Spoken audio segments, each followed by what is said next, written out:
E aí, pessoal? Deixa eu ver se está tudo ok aqui. Bom, boa tarde, obrigado pela presença de todos aqui. Obrigado pela apresentação. Como mencionado, meu nome é Fabrício, sou arquiteto de soluções da Sinsidia, do time de consultoria. Já está, esse ano acho que completa 9 anos de Sinsidia, umas 3 vezes mais no mundo de tecnologia. Sim, eu participei do Bug do Milênio. Sim, ganhei dinheiro com isso para códigos que não sei se resolveu alguma coisa, mas estamos vivos. Não sei se por causa de mim, mas anyway. Bom, pessoal, conforme mencionado, né, a proposta aqui é fazer uma apresentação expositiva também, trazer o conceito e mostrar ele rodando na prática e algumas provocações durante a apresentação. Bom, basicamente, muita gente já ouviu falar do Chaos Engineer, e sempre fica se perguntando, pô, então eu tirar o cabo de energia e ver o que acontece? Sim. Mas quando você traz isso para o contexto de aplicação, o que acontece? E aí entra o Moken Test, existem alguns frameworks, existem alguns casos de usos, mas na prática ninguém viu exatamente como funciona. Então a ideia, pessoal, é tentar sair do caminho feliz. Você fez o seu TDD? Eu fiz o meu TDD e eu testo casos que dão erro. Tá, você testou para aquele post enviar 200 megas de arquivo? Talvez não. Você testou fazer sequências aleatórias totalmente insanas? Talvez não. Então, a provocação é, se você não está quebrando suas integrações de propósito, alguém fará isso por você. A questão é quando e com que impacto. Bom, vamos lá. Antes da gente entrar no conceito, na execução e nos casos de aplicação, eu queria trazer 2 casos desastrosos, pessoal. O primeiro caso desastroso que eu queria trazer para vocês, pessoal, é um caso da Atlassian que ocorreu em 2022. Basicamente, tinha uma automação que usava uma API que aceitava payloads. Lembra daquelas APIs genéricas que você fala, me manda um payload ali e eu resolvo no back-end? Só que eles levaram isso muito a sério. Era uma API que apagava registro e ele considerava o JSON de execução, a identificação do objeto de execução, o que seria deletado. Então, a automação era para apagar usuários, só que enviaram IDs de workspace. O que aconteceu? Apagou o workspace. Muitos workspaces da Atlassian. Fora a solução foi o famoso backup, né? O famoso só Deus salva, você também tem que salvar. Então, o famoso backup teve que voltar. E quais foram as ações? Primeiro, não permitir automações com execuções excessivas. Primeiro ponto. Segundo ponto, não ter APIs genéricas, tá? Ter específicas. Terceiro ponto, soft delete, ou deleção lógica. Não sei qual é o termo que vocês usam. Basicamente, não apagar, inativar. E depois, num segundo momento, o processo de expurgo. Tá? São as ações que a gente sempre recomenda. Tá. O segundo case que eu queria passar para vocês é a GitHub. Esse aqui já faz um pouquinho de tempo, mas por que eu quis trazer um case de 2018? Porque nos times de consultoria da Sinsidia, normalmente a gente pega muito projeto que, sem criticar o motivo pelo qual, porque a pressão da pessoa que fez daquela forma, a forma que foi desenvolvido, a necessidade para atender, é totalmente compreensivo, né? Como o pessoal fala, né? Ambiente seguro. O problema é você deixar esse débito técnico por muito tempo. Tá? Então, esse case aqui ilustra muito do que a gente encontra na consultoria, quando a gente faz uma análise da integração. Esse caso aqui são execuções orquestradas que, em determinado momento de alguma das execuções, teve lentidão. Não teve plano de failover. Não teve centralização de status. Trabalhar com processos síncronos é altamente recomendado. Desculpa, trabalhar com processos assíncronos é altamente recomendado. Eu até costumo dizer que trabalhar com processo síncrono é um luxo e é caro. Trabalhar com sincronismo é caro. Na verdade, sincronismo para mim é exceção. Você tem que desenhar a sua arquitetura de forma assíncrona, porque de fato é mais barato. Oi. Você acha que foi? Tá bom. Quando eu for na demo, deixa eu ver para cá. Tá. Bom, o que aconteceu aqui foi exatamente isso. Então, eles tiveram que centralizar a gestão de status, fazer controles de assíncrono, não só na execução, mas também de feedback. Eu mandei o registro, recebi, eu terminei de processar o registro. Ok, todos os sistemas têm que ter esse tipo de gestão. Tá? E no caso do GitHub, por envolver uma parte de infraestrutura, eles começaram a adotar em massa o Chaos Engineer. Inclusive, esse link aqui, ele fala exatamente qual foi a estrutura que eles usaram para Chaos Engineer. É bem interessante, tá? E o ponto que a gente sempre tem que ficar em mente, né? Se alguma coisa pode dar errado, um exemplo, vai dar. Essa é a teoria, essa é a máxima da lei de Murphy. Né? Enquanto você, como empresa, tem todo um cuidado pela tua aplicação, cuidando ela muito bem. Pessoal, em algumas consultorias que eu já trabalhei, até mesmo na Synsidia, quando um QA acha bug, eu sou capaz de dar um prêmio para ele. Porque se ele achou um bug que foge do teste automatizado, que é altamente recomendado, e se ele achou um bug agora, é melhor agora do que depois. Né? Eu até falo para os devs, pessoal, ainda bem. Aí o dev vira para mim, pô, mas ele fez um duplo carpado para achar esse erro. Não importa, você tem que proteger. Tá? Um detalhe, não burocratize o processo da tua aplicação. Não é isso. Mas com certeza, deixa o seu QA ser criativo. Esse é o grande ponto. Porque vai ter esse caso aqui de ele carregar a tua aplicação de qualquer forma. Antes de eu entrar na demo, vou trazer um pouco de teoria aqui para vocês. Tá? O Chaos Engineer é uma disciplina que introduz falhas controladas em sistemas distribuídos para validar resiliência e capacidade de recursos antes de incidentes reais. Então, basicamente você tem uma hipótese, previsível ou não previsível de preferência, você tem os planos de testes, você define o raio de execução e executa, e depois que você define o raio de execução, é que você executa, é que você extrai os insights e vai em cima do que está acontecendo. Sempre no Chaos Engineer, você tem que fazer isso.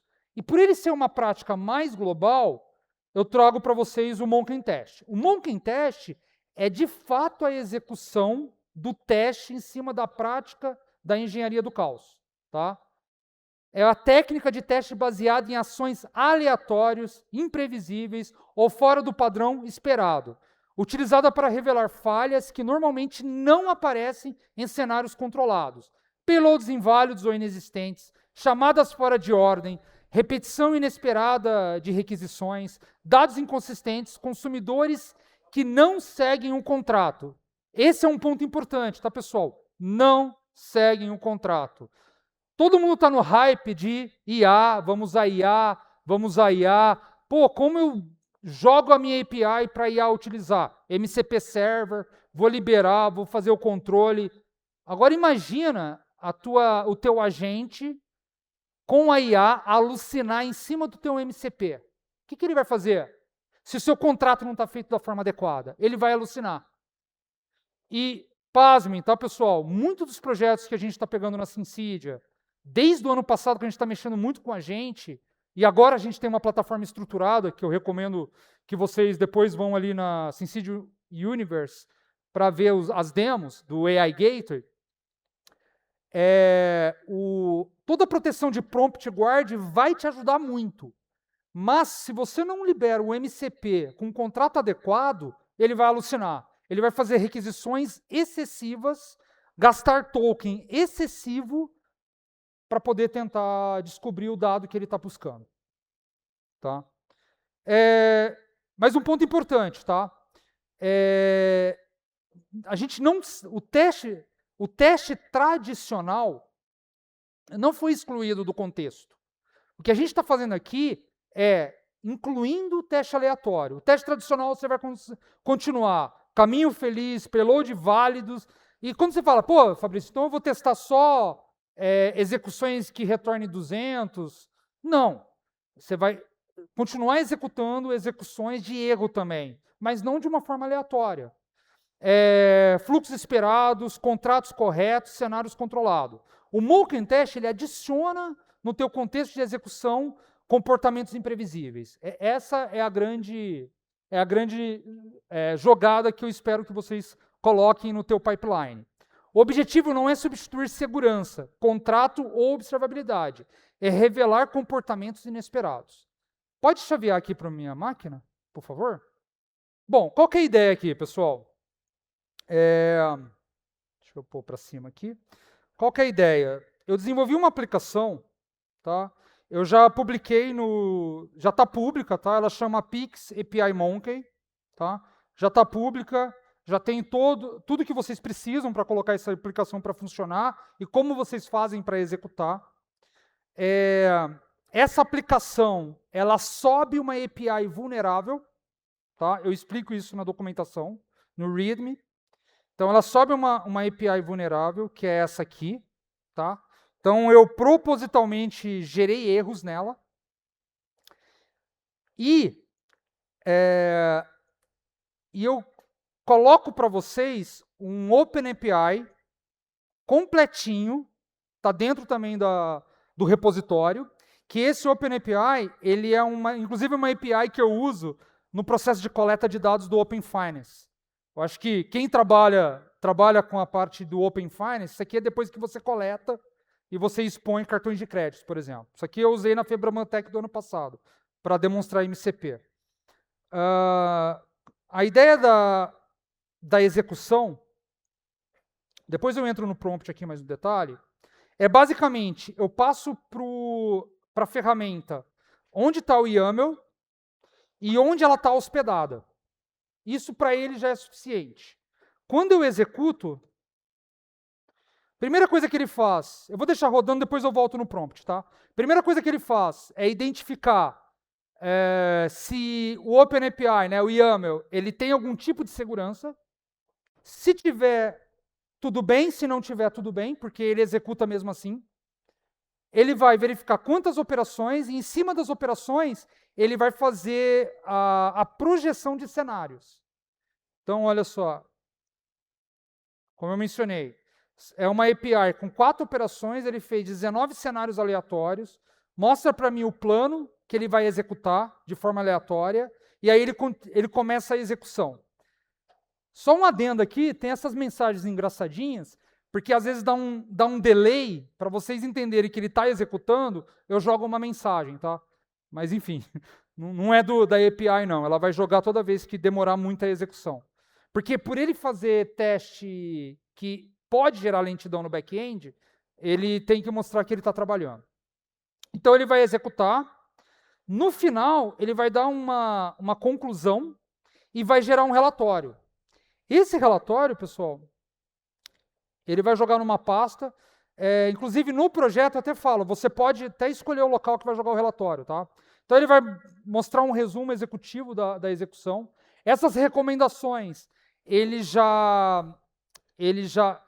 fez em cima da execução, então com todas as execuções ele vai fazer um prefácio para vocês, e ele vai mostrar o cenário de execução e os resultados, tá?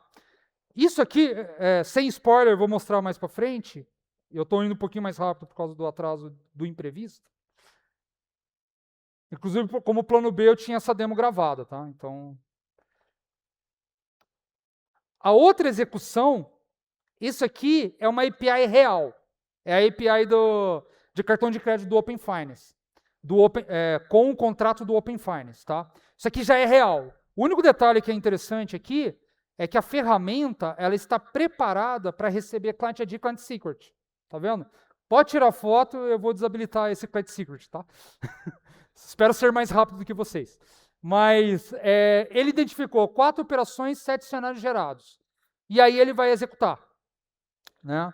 Por ele não ter histórico de dados, vai dar muito 404. E 404 não é problema. É só dado não encontrado. Então não é um erro. Né? Então, no fim, ele não achou nenhum problema. Normalmente, quando o back-end está num banco de dados MySQL aqui, a gente está usando, aqui é o API Gateway da Syncydia com connector, batendo direto no MySQL. É o cenário aqui. Às vezes o MySQL dá muita lentidão, ele até dá, deu lentidão, mas tudo bem. Tá? Ele também vai gerar um relatório para vocês, na pasta que é indicado. E esse relatório, ele até fala a quantidade de execução e só teve informação, não teve nenhum problema. E, de fato, ele executou muito bem. Qual que é a jogada aqui interessante, tá, pessoal? Deixa eu voltar aqui para a apresentação. O estado da arte de um processo, quando você joga a parte de Moken Test, é você jogar esse processo que eu estou mostrando para vocês, ou seja, essa ferramenta no teu pipeline. Não exclua o teu TDD. Na verdade, quando a gente está trabalhando num contexto de IA, o TDD é praticamente obrigatório. Porque, no fim das contas, o desenvolvedor está virando, admito, um operador de prompt. Mas a melhor forma de você se assegurar que o código que está sendo gerado pelo seu agente ou pro seu copilot da vida, que ele está gerando para você, é você delimitar muito bem a parte do seu TDD. Antes das IAs gerar código, o TDD, quando você trazia essa prática para a esteira de desenvolvimento, o TDD gastava mais ou menos, eu calculava mais ou menos de 35% a 40% do tempo do seu projeto. Então, se o desenvolvedor falava, eu vou demorar essa feature aqui, esse get 4 horas, eu já colocava de 30% a 40% na estimativa dele, porque ele tinha que fazer TDD. A diferença é que agora, você só vai ter que fazer TDD e validar o que a IA gera para vocês. Então, continue fazendo TDD, muito bem feito, e coloque uma ferramenta de Moken Test, pode ser até essa que está público para vocês utilizarem. Eu prometo que eu vou evoluir ela, tá? Inclusive nela eu falo quais são os escopos que eu cubro e quais itens eu não estou cobrindo. Então isso é bem importante. E esse é um pipeline real, tá? É um pipeline que, obviamente, eu tirei os nomes ali para não expor o cliente. É um e-commerce e é bem real. Ele faz a parte do get.json ali, que é o YAML. Ele faz o quality analysis, ele publica o teste e faz o teste unitário. Quando ele faz o teste unitário, ele é um bullet. O Moken Test é um dos itens do teste unitário. Tá? No meu cenário, ele está embutido. Tá ok? E aí ele faz tudo e depois, no final, deu certo, ele publica. O Moken Test, na ferramenta que eu tenho ali, que eu disponibilizo para vocês, se vocês verem, ele colocou orientação. Tudo aquilo, se você tem um cenário automatizado, normalmente dá para você já criar cards para o teu desenvolvedor de forma automática. Isso é o que a gente faz na Syncydia. A gente pega a orientação extraída do teste do Crazy Monkey da vida e a execução que ele fez. E joga para o desenvolvedor, de forma automática. E o desenvolvedor já se vira, filha da mãe, jogou um GIF numa API que era PDF, por exemplo. Isso acontece. Tá? E ele vai fazer. Bom, recomendações finais aqui, tá, pessoal? Antes de eu dar recomendações finais, eu vi aqui que eu tenho um tempinho, um pouco da solução, vou passar aqui um pouco rápido, só para mostrar alguns itens, eu explico como executar o Hello World, como você renderizar o relatório, opções de execução, tanto sem credencial quanto com credencial. No caso aqui, você pode usar... Eu habilitei Client Credential e Basic, tá? Foi os dois módulos que é o que mais usado hoje em dia nas APIs que necessitam teste automatizado. Essa parte que eu queria mostrar para vocês. O que a ferramenta suporta atualmente, limitações atuais e o roadmap que eu prometo que eu vou trabalhar neles. E já que está público, vocês podem pegar e colocar a implementação de vocês. Né? Que tal a gente gerar uma ferramenta comunitária aqui? Pode ser. Não existe, tá, pessoal? Já falo para vocês, não existe uma ferramenta que suporte isso. E aí alguns troubleshootings e a parte do projeto. Deixa eu voltar aqui para a apresentação. Bom, recomendações finais. Comece pelo contrato OpenAPI, isso é muito importante. No projeto, se vocês baixarem, vocês vão baixar um YAML que eu coloquei no projeto.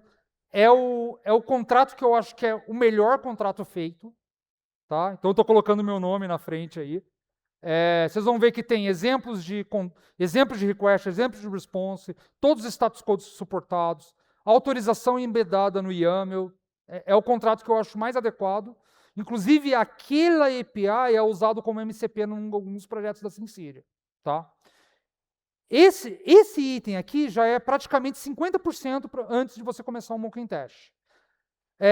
Teste payload inesperado, teste chamados fora de ordem, valide indepotência. Muita gente não valida indepotência, isso é importante. O mocking test que eu fiz, ele valida. Monitore erros sempre, feedback é sempre importante. Inclua mocking test no pipeline, que é igual eu mostrei aqui para vocês. E complemente testes tradicionais como de contrato, segurança e carga com o mocking test. Só uma frase final. O objetivo não é provar que a sua integração funciona, é descobrir como ela falha. Tá bom, pessoal? Bom, que tipo de comportamento sua integração ainda não foi testada para suportar? É isso que a gente está trazendo. Obrigado, pessoal.